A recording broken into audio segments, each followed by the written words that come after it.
Merhaba güzel insanlar. Kanalıma hepiniz hoş geldiniz. Eğer siz de kahvenin gizemli dünyasını seviyorsanız doğru yerdesiniz. Bu kanalda birlikte fincanların anlattığı sembolleri yorumlayarak aşkı, kısmeti, kariyeri ve hayatınıza dair olası mesajları keşfedeceğiz. Unutmayın, burada yapılan yorumlar tamamen eğlence ve kişisel gelişim amaçlıdır. Önemli kararlarınızı her zaman kendi aklınız ve kalbinizle vermenizi öneririm. Şimdi kahvenizi alın, rahat bir yere oturun ve fincanınızın bize neler anlattığını birlikte keşfedelim. Eğer kanalıma ilk kez geldiyseniz abone olmayı, videolarımı beğenmeyi, bildirim zilini açmayı unutmayın. Hazırsanız falınıza birlikte bakalım. Haydi başlayalım.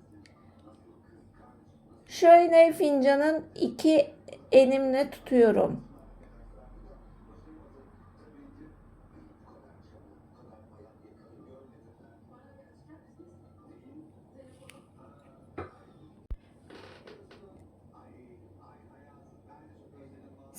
Senin falın çok konuşuluyor.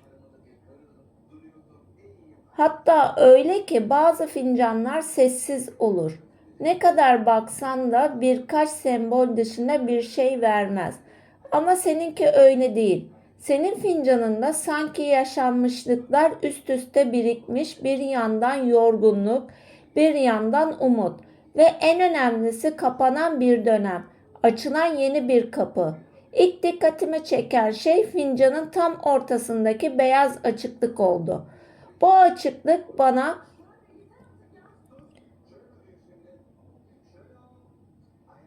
nefes almayı andırıyor. Son aylarda seni sıkan, omuzlarına yük olan olaylar varmış. Herkese güçlü görünmeye çalışıyorsun ama geceleri tek başına kaldığında zihnin hiç susmuyor. Sürekli aynı sorular. Acaba doğru mu yaptım? Biraz daha sabretmeli miydim? Beni gerçekten anlayan biri olacak mı? Diye kafanda sorular geçiriyorsun. Artık bu sorgulamalar dönemi bitiyor. Bak şu yukarıdaki uzun çizgi, bu net bir yol. Ama sadece fiziksel bir yol değil. Hayat yolun değişiyor. Önüne iki seçenek çıkacak. Biri kolay gibi görünecek ama sana huzur vermeyecek. Diğeri biraz emek isteyecek fakat sonunda yüzünü güldürecek. Şurada dağ gibi çıkmış sembolümüz seni korkutan bir meseleyi anlatıyor. Belki para, belki aile, belki iş. Ama dağın tepesi aydınlık. Yani zorluk var ama sonu ferahlık. Şimdi şurada kuş sembolünü görüyorsunuz.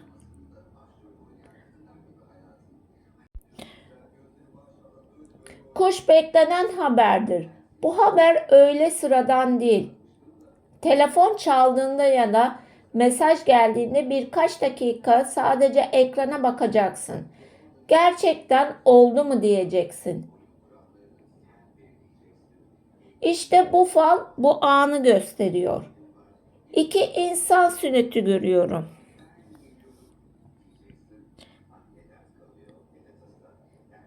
Birbirlerine sırtlarına dönmüşler. Bu küslük değil, bu gurur.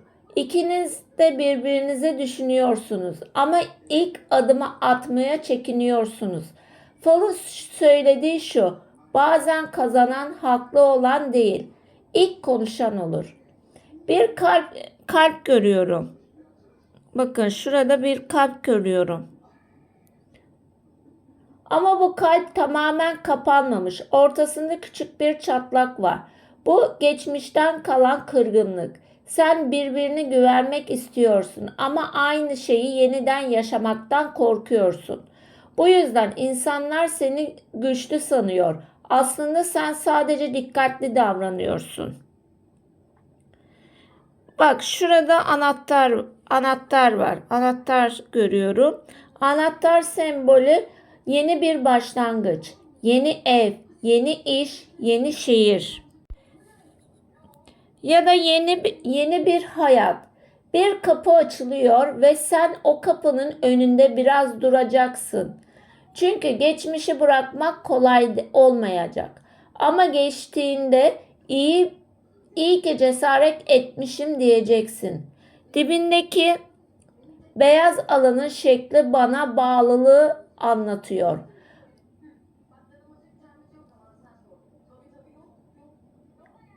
Balık bolluktur, bereketliktir, beklenmedik paradır.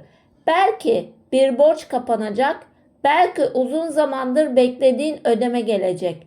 Belki de hiç ummadığın yerden kazanç çıkacak. Fincanın kenarında ince çizgiler görüyorum. Görüyorsunuz. Şuralarda ince ince çizgiler var. Bunlar merdiven. Hayatında yükseliş var. Ama basamak basamak bir anda değil. Sabırlı olursun, çok güzel yerlere geleceksin. Bir kadın figürü görüyorum. Bu kadın seni seviyor ama aynı zamanda seni çok merak ediyor. Biraz da kıskanıyor. Her planını herkesle paylaşma. Bazı mutluluklar sessiz yaşanınca daha uzun sürer. Şimdi gözümü kapatıyorum.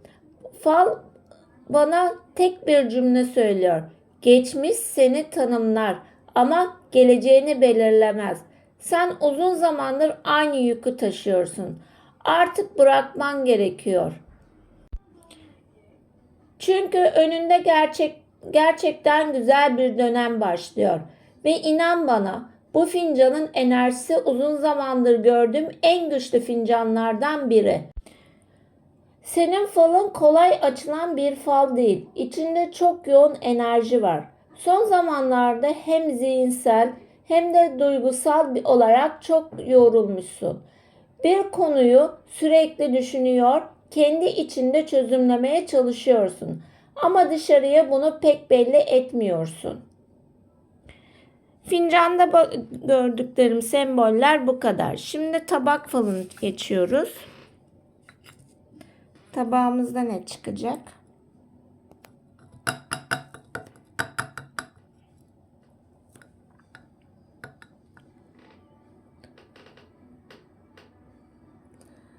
Orta koyu tortu dikkatimi çekiyor. Bu uzun zamandır taşıdığım bir yükü gösteriyor. Ama tabağın iki tarafa doğru uzanan izler var. Bu bana yükün artık dağılmaya başladığını söylüyor. Sıkıntı tabağa akmış. Halk arasında bu dertlerin yavaş yavaş üzerinden gitmesi olarak yorumlanır. Şurada yukarı doğru uzanan bir ince uzun bir çizgi görüyorum. Görüyorsunuz. Şurada uzun bir çizgi var.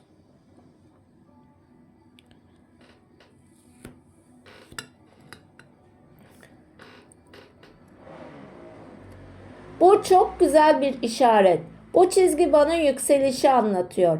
Beklediği bir haber, bir başvuru, bir görüşme ya da yeni bir başlangıç olabilir. Biraz gecikmiş ama geliyor. Bak burada insan sürütü görüyorum. Bu kişi uzun boylu biri olabilir. Sana karşı söylemek isteyip de söyleyemediği sözler var.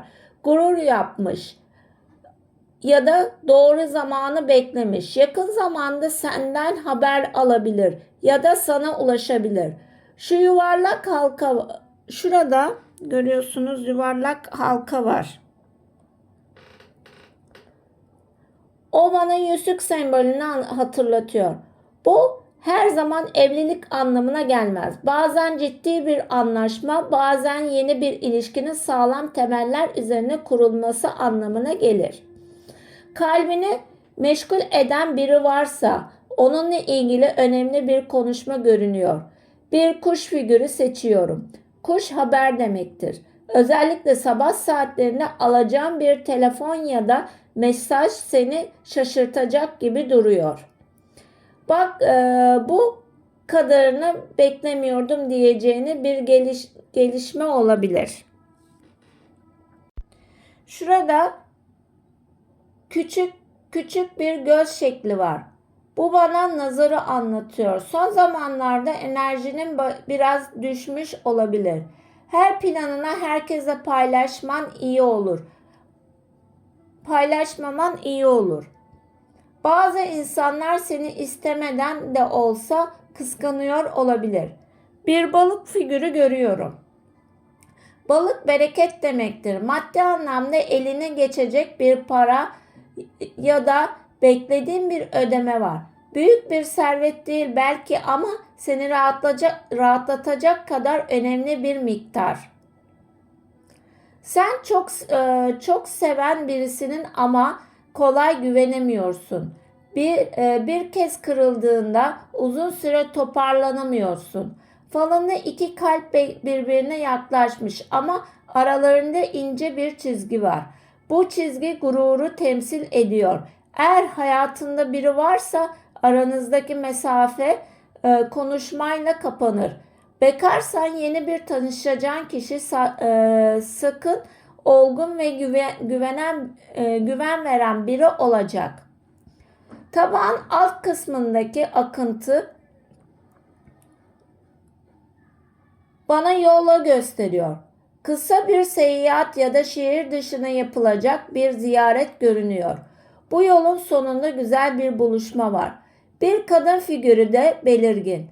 Bu kadın senden yaşça biraz büyük olabilir. Sana iyi niyetle destek olacak, önemli bir konuda yol gösterecek. Şimdi fincanın enerjisini son kez bakıyorum.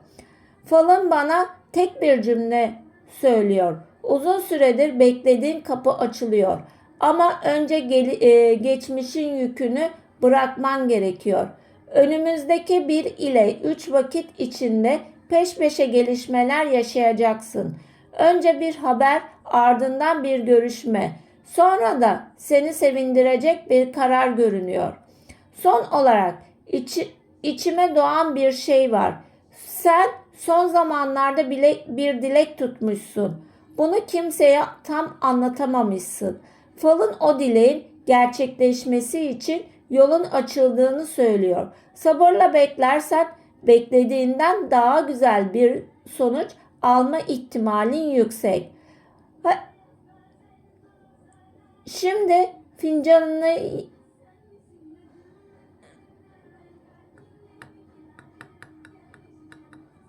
Şimdi son olarak yolun açık kısmetin var. Geçmiş seni yormuş ama önündeki dönem çok daha aydınlık görünüyor. Güzel haberlerle birlikte yüzünü güldüreceği bir zamana giriyorsun. Evet sevgili dostlar, bugünkü kahve falımızın sonuna geldik. Umarım fincanınızın anlattığı mesajlar size keyif vermiş ve içinize umut olmuştur. Unutmayın, fal yalnızca sembollerin yorumudur. Hayatınızın en güzel kararlarını her zaman kendi kalbiniz ve aklınızla verin. Videomu beğendiyseniz beğenmeyi, kanalıma hala abone değilseniz abone olmayı ve yeni fal yorumlarını kaçırmamak için bildirim zilini açmayı unutmayın. Yorumlar kısmına fincanınızda en çok hangi sembolü gördüğünüzü veya sonraki videoda hangi konuda fal yorumu istediğinizi yazabilirsiniz. Yorumlarınıza büyük bir keyifle okuyorum. Bir sonraki videoda yeniden buluşmak dileğiyle. Kahveniz bol, kısmetiniz açık, şansınız daim olsun. Kendinize iyi bakın, hoşça kalın.